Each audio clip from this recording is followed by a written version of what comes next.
আসসালামু আলাইকুম সুপ্রিয় শিক্ষার্থী, আজকের এই অনলাইন ভিডিও টিউটোরিয়াল ক্লাসে সকলকে স্বাগত জানাচ্ছি। শিক্ষক হিসাবে আছি মোহাম্মদ ফরহাদুল ইসলাম, প্রভাষক আইসিটি বিভাগ, Majid Zarina foundation school and college, Shariatpur. তো আজকে আমরা যে টপিকের উপর ক্লাসটি করব সেটি হলো চ্যাপ্টার 5 অর্থাৎ প্রোগ্রামিংয়ের উপর কিছু গুরুত্বপূর্ণ এমসিকিউ আমরা শিখব, যেটা সরাসরি প্রোগ্রামিং রিলেটেড। হ্যাঁ, অর্থাৎ বিভিন্ন প্রোগ্রাম, ছোটোখাটো প্রোগ্রাম আমাদের দিবে, সেটার আমরা আউটপুট বের করার চেষ্টা করব। চলো শুরু করা যাক। এখানে আমাদের প্রথম যে এমসিকিউ দেখতে পাচ্ছি, দেখো বলেছে প্রোগ্রাম রান করলে বি এর মান কত হবে। এটা আসলে আগের এমসিকিউ এর সাথে প্রাসঙ্গিক। এমসিকিউটা ছিল ইন্টিজার a = 3, b = 2 × a। হ্যাঁ, তাহলে প্রিন্টএফ যদি b করি তাহলে কত আসবে? প্রিন্টএফ যদি করি কত আসবে? এটা আসবে 6, তাই তো? অর্থাৎ a এর মান 3 প্রথমে ইন্টিজার ডিক্লেয়ার করা আছে এবং পরবর্তীতে b = কত বলেছে? 2 × a, অর্থাৎ 2 এর সাথে a এর গুণ। তাহলে 2 এর সাথে যদি a এর মান 3 গুণ করি তাহলে 3 × 2 = 6 আসে, তাই তো? তাহলে b এর মান হবে কত? 6। এটার উদ্দীপকটা এখানে নাই, যাই হোক এরকমই ছিল। পরের যে এমসিকিউ আছে, প্রোগ্রাম রান করলে আউটপুটের মান 3 হবে যখন, তাই তো? এটাও আগের উদ্দীপকের। তো এটা আনসারটা হবে হচ্ছে 3টাই হবে আমাদের। যাই হোক, আমরা এটা যেহেতু উদ্দীপকে আগের উদ্দীপক, এটা আমরা স্কিপ করি। পরবর্তী এমসিকিউ খেয়াল করো, একটা উদ্দীপকে বলেছে নিচে ফর একটা লুপ দিয়েছে c = 2, তারপর c <= 10 আর c = c+2, অর্থাৎ c এর প্রথম ভ্যালু 2, c এর মান 2 করে বাড়বে এবং সেটা কোন পর্যন্ত? 10 এর সমান অথবা তার নিচ পর্যন্ত, তাই তো? 10 এর সমান অথবা নিচ। তারপরে বলেছে প্রিন্টএফ আইসিটি, তাই না? প্রিন্টএফ আইসিটি বলেছে। তারপরে যদি বলেছে ইফ c = 6, যদি c এর মান 6 হয় তখন কি করে দেবে? ব্রেক করে দিবে। মানে কি, c এর মান যখন 6 হয়ে যাবে তখন আর সেটা রান করবে না, পরবর্তী লুপে ঢুকবে না। অর্থাৎ c এর মান কোন পর্যন্ত চলবে? এখানে বলেছে 6 পর্যন্ত এসে বন্ধ হয়ে যাবে, তাই তো? যদিও উপরে লুপে আমার কন্ডিশন 10 পর্যন্তর কথা বলা আছে, কিন্তু নিচে আমি লিখে দিয়েছি কন্ডিশনটা কি, যদি c এর মান 6 হয়ে যায় তখন আমার কোডটা ব্রেক হয়ে যাবে। দেখো এখানে কি বলেছে, প্রথম এমসিকিউ 144 নম্বরে বলেছে আইসিটি লেখাটি কতবার প্রদর্শিত হবে। হ্যাঁ, আইসিটি লেখাটি কতবার প্রদর্শিত হবে? তো c এর প্রথমবার 2 হলে আইসিটি লেখাটা প্রিন্ট হবে। পরবর্তীতে যখন c এর মান আবার 2 বাড়বে অর্থাৎ 4 হবে, তখন কি এটা ব্রেক হবে? হবে না, কারণ 6 হলে ব্রেক হবে। তাহলে আবার কি আইসিটি প্রিন্ট হবে। আবার যখন c এর মান 2 বেড়ে 6 হবে তখন কি আইসিটি প্রিন্ট হবে। প্রিন্ট হয়ে তারপর কন্ডিশন চেক করবে, কিন্তু তো যেহেতু আগে প্রিন্ট হয়ে যাবে এই জন্য এর আনসারটা হবে 3। আরেকবার খেয়াল করো কি বলেছে, c এর মান 2 এবং সেটা বেড়ে যখন 6 হবে তখন এটা ব্রেক হয়ে যাবে, কিন্তু এর আগেই যে আমাদের প্রিন্ট হয়ে গেছে, 2 হলে একবার প্রিন্ট হয়েছে, হওয়ার ফলে কন্ডিশন এখানে চেক করেছে ঠিক আছে। আবার 2, c এর মান 2 বেড়েছে, এখানে যে বাড়ার ফলে আবার কন্ডিশন চেক করেছে 4 হয়ে c <= 10, এই কন্ডিশনটা কি সত্য? অর্থাৎ 4 <= 10 অবশ্যই সত্য। তখন প্রিন্টএফ আইসিটি করেছে, 2 বার হলো। আবার এখানে কন্ডিশন চেক করেছে, c এর মান 6 হয়েছে, হয়নি। আবার এখানে যে c এর মান 2 বাড়লো, বাড়ার পরে কন্ডিশন চেক করলো 6 <= 10 কিনা, এটা সঠিক, তাই তো? 6 অবশ্যই 10 এর সমান অথবা ছোট। তখন আবার প্রিন্ট করেছে আইসিটি। প্রিন্ট করার পরে কন্ডিশন যেহেতু চেক করছে, সো পরের বার আর লুপ ঘুরবে না, অর্থাৎ c এর মান যখন 8 হবে তখন আর লুপ ঘুরবে না। সো যেহেতু কন্ডিশন চেক করার আগে আইসিটি প্রিন্ট হয়ে যাচ্ছে, এই জন্য কী হবে? আনসারটা হবে 3। পরে দেখা 145 নম্বরে একটু গুরুত্বপূর্ণ, একটু মনোযোগ সহকারে এটা দেখবে। হ্যাঁ, অর্থাৎ প্রথমে উপর থেকে নিচে যেহেতু রান হচ্ছে এই ব্যাপারটা মাথায় রাখবে। 145-এ বলেছে ইফ শর্তটি বাদ দিলে আইসিটি লেখাটি কতবার প্রদর্শিত হবে। ইফ শর্তটি বাদ দিলে আইসিটি লেখাটি কতবার প্রদর্শিত হবে, অর্থাৎ দ্বিতীয় যে কন্ডিশন, এটা আসলে সুন্দরভাবে বলে দেয়নি এখানে। আচ্ছা হ্যাঁ রাইট বলেছে তো, ইফ এই যে কন্ডিশনটা আছে ইফ সি ইকুয়াল টু 6, এইটা যদি আমরা বাদ দিই, ব্রেকটা আর এই কন্ডিশনটা যদি বাদ দিই, তাহলে এটা কতবার চলবে লুপটা? 5 বার চলবে। সেটা কিভাবে দেখো, প্রথমে সি ইকুয়াল টু 2 এর জন্য আইসিটি প্রিন্ট করলো, সি এর মান 2 বাড়লো, 4 হলো। তারপর কন্ডিশন চেক করে আবার আইসিটি প্রিন্ট করলো, তাহলে 2 বার হলো। আবার সি এর মান 2 বেড়ে 6 হলো, আবার প্রিন্ট করলো, কন্ডিশন ঠিক আছে, 8 বার প্রিন্ট করলো এবং 10 হলেও কি প্রিন্ট করবে, কারণ 10 লেস দ্যান ইকুয়াল 10, তাই তো? 10 10-এর থেকে সমান অথবা ছোট যে কোনো একটা হলেই সেটা কন্ডিশন সত্য। যেহেতু 10 10-এর সমান, সো আইসিটি আরও একবার প্রিন্ট হবে, সো টোটাল 5 বার প্রিন্ট হবে, 2 4 6 8 এবং 10। এই 5টা মানের জন্য আইসিটি 5 বার প্রিন্ট হবে, অর্থাৎ আনসার হবে 5। তো আশা করি সকলে বুঝতে পেরেছি।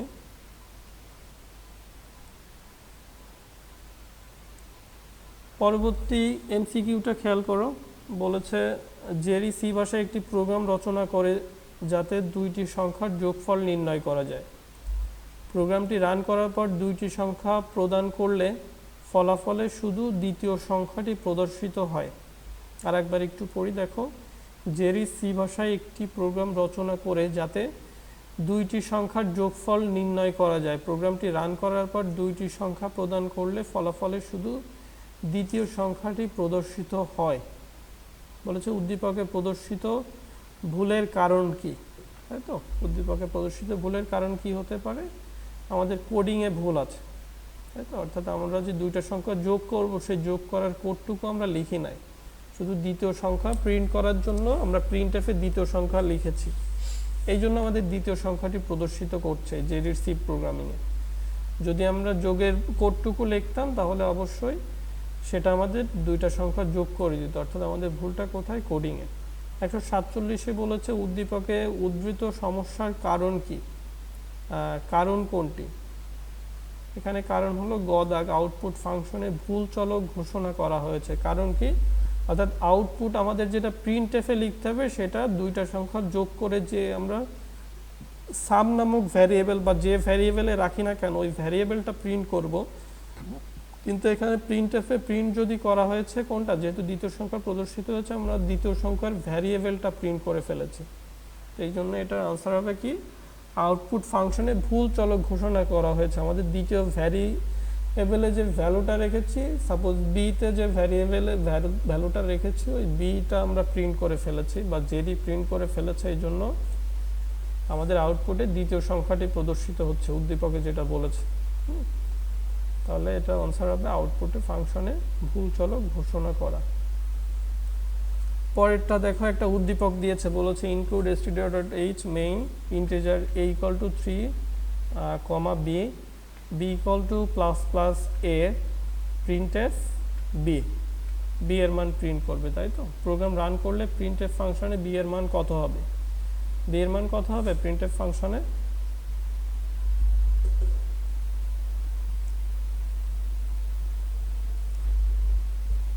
চার হবে, তাই তো?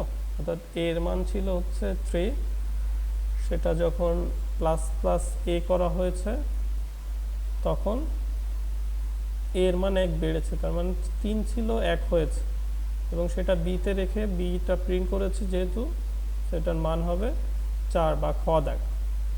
ক্লিয়ার?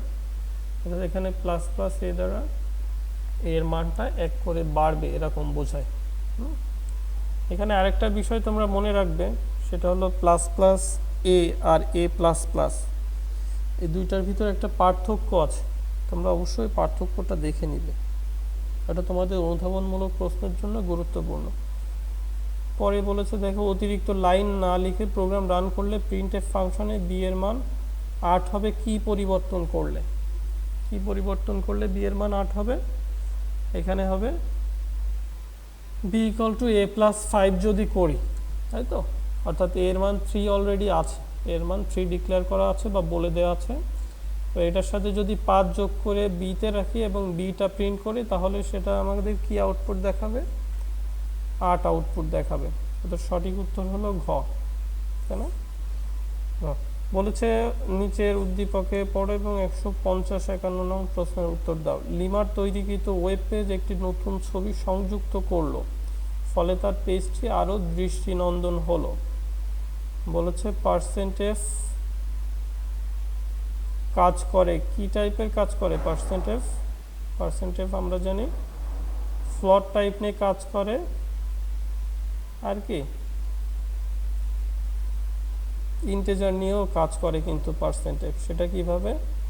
অর্থাৎ আমরা জানি পার্সেন্টেজ দ্বারা ফ্লোট টাইপ ইনপুট বা আউটপুট নেওয়া হয়, কিন্তু ফ্লোট টাইপ যদি আমি 10.00 লিখি, সেটা ফ্লোটকেও নির্দেশ করে, আবার 10.00 দ্বারা যেহেতু 10কে নির্দেশ করে বা 10 আর 10.00 সমান, তো সেটা দ্বারা আবার অন্যরকম ইন্টিজার টাইপকেও নির্দেশ করে, তাই না?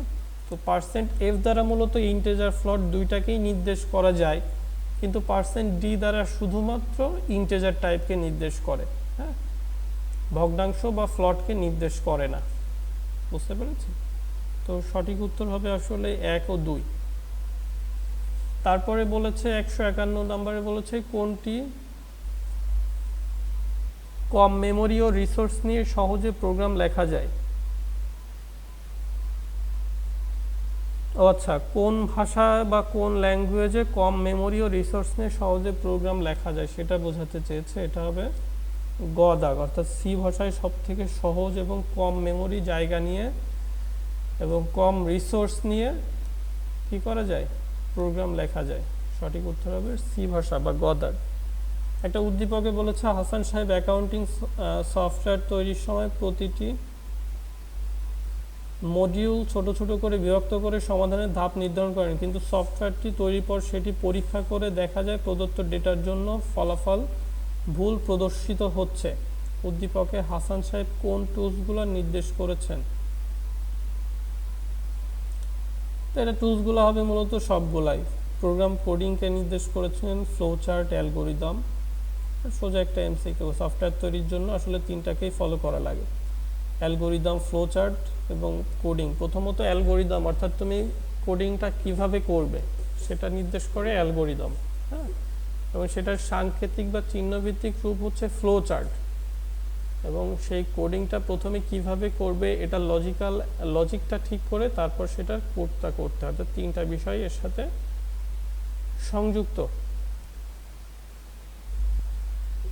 পরে বলেছে একটা উদ্দীপক দিয়েছে, এখানে ইনক্লুড stdio.h, conio.h, তারপর ভয়েড মেইন ইন্টিজার nis, তারপর scanf এ n এর মান নিয়েছে, তাই তো, s = 0 দিয়েছে। ফর এর লুপে দিয়েছে প্রথম value i = 1, i <= n, i++, i এর মান 1 করে বাড়বে, a = s = s + i, তাই তো। তারপর প্রিন্টএফ এ s এর মান প্রিন্ট করেছে। বলেছে প্রোগ্রামটি রান করলে এবং কিবোর্ডে 10 টাইপ করলে কত ফলাফল পাওয়া যাবে। এই প্রোগ্রামটা মূলত ধারার যোগফল নির্ণয়ের জন্য ব্যবহার করা হয়, তাই তো। প্রথমে ধারার দেখো, প্রথম ভ্যালু i = 1 দিয়েছে, আর i এর মান কত করে বাড়বে? 1 করে বাড়বে। আর কত পর্যন্ত? n এর পর্যন্ত, n এর সমান অথবা ছোট, তাই তো। i এর মান চলবে n এর সমান অথবা কম, নিচ পর্যন্ত চলবে। যেহেতু n এর মান 10 বলে দিয়েছে, তাহলে i এর মান 10 পর্যন্ত যাবে। তাহলে 1 এর সাথে 2, তার সাথে আবার 3, এইভাবে যোগ করতে করতে 10 পর্যন্ত করলে যেটা হবে সেটা হবে রাইট আনসার। দেখো এটা যদি করি তাহলে আমাদের আনসার আসে 55। তোমরা এটা একটু প্র্যাকটিক্যালি করবে, যে 1 যোগ 2 যোগ 3 যোগ 4 যোগ 5 যোগ 6 যোগ 7 যোগ 8 যোগ 9 যোগ 10 পর্যন্ত। এখানে যদি i n দিত তাহলে আমরা 9 পর্যন্ত যদি থেমে যেতাম, যেহেতু সমান বলেনি আর কি। তো এই প্রোগ্রামিংয়ে যেহেতু সমান বলেছে, সো 10 পর্যন্তই আমাদের এই লুপটা চলবে।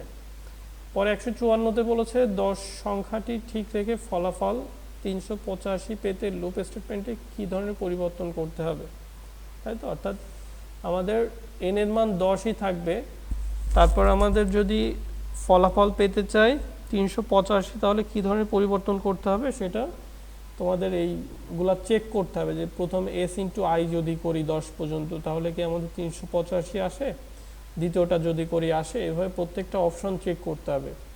তো প্রত্যেকটা অপশন তোমরা চেক করে দেখবে একবার, হ্যাঁ। যদিও এখানে আনসার বলে দেওয়া আছে যে আনসার হবে খ দাগ, অর্থাৎ S plus I into I যদি এ স্কোয়ার করা হয়, যেমন ধারাটা হবে 1 square plus 2 square plus 3 square plus 4 square. এই ধারা বর্গের যদি ধারাগুলো যোগ আমরা 10 পর্যন্ত করি তাহলে ফলাফল দেখবে 385 আসবে। তারপরে তোমরা বাকিগুলো অপশানগুলো চেক করবে, এতে তোমাদের ধারণাটা আরও ক্লিয়ার হবে। পরবর্তী দেখো একটা উদ্দীপক দিয়েছে ইনক্লুড stdio.h, তারপর main integer type a, S equal 0, একটা লুপ দিয়েছে এর মান 1, a less than equal 5, a plus plus, S equal to S plus a. এখানে যদি এসকে প্রিন্ট করি প্রোগ্রামটি আউটপুট কত হবে, অর্থাৎ দেখো এখানে একটা ধারার যোগফল, এর মান প্রথমে 1 দিয়েছে, সেটা চলবে হচ্ছে এ লেস দ্যান ইকুয়াল 5 এর সমান পর্যন্ত, এবং এর মান কত করে বাড়বে, 1 থেকে শুরু করে এক এক করে বাড়বে, অর্থাৎ 1 2 3 4 5। তো 1 2 3 4 5 পরে দেখো যোগ করেছে S equal to S plus A, A আর এস এর মান যোগ করে বারবার এসে রেখেছে। তো এটা দ্বারা বোঝা যাচ্ছে ধারার যোগফল নির্ণয় করতে বলেছে। তো এটা যদি করি তোমরা করবে 1 যোগ 2 যোগ 3 যোগ 4 যোগ 5 করলে দেখবে 15 আনসার আসে। আশা করি তোমরা বুঝতে পেরেছো। পরে 156 নম্বরে বলেছে কি যে একটা লুপ দিয়েছে for I equal to 1, I less than equal 5, I plus plus 1 করে বাড়বে। যদি ইফ আই ইকুয়াল টু 3 হয় কন্টিনিউ, আয়ের মান 3 হলে কন্টিনিউ করবে, প্রিন্টএফ করবে কি এইচএসসি এক্সাম। তো এটা বলেছে কতবার মূলত এটা প্রিন্ট করবে, তো এটার আনসার হবে মূলত গ, অর্থাৎ 4 বার প্রিন্ট করবে। সেটা কিভাবে দেখো, প্রথমে আই ইকুয়াল টু 1 এর জন্য একবার প্রিন্ট করবে, আই ইকুয়াল টু 2 এর জন্য একবার প্রিন্ট করবে, 3 এর জন্য একবার করবে, 4 এর জন্য একবার করবে, সরি 3 এর জন্য করবে না, 4 এর জন্য একবার করবে, 5 এর জন্য একবার করবে, হ্যাঁ। আই যখন 3 তখন কন্টিনিউ করবে। তো এটার আনসার হবে মূলত 4, গ দাগ। তো এই ছিল মোটামুটি আজকের কিছু গুরুত্বপূর্ণ এমসিকিউ, আশা করি বুঝতে পেরেছো। এছাড়া তোমাদের গাইড বইয়ে যে এমসিকিউগুলো আছে এই রিলেটেড, প্রোগ্রামিং রিলেটেড, সেইগুলো তোমরা অবশ্যই দেখার চেষ্টা করবে। তো সেই পর্যন্ত সকলকে ধন্যবাদ দিতে চাই। সকলে ভালো থাকো, সুস্থ থাকো, আল্লাহ হাফেজ।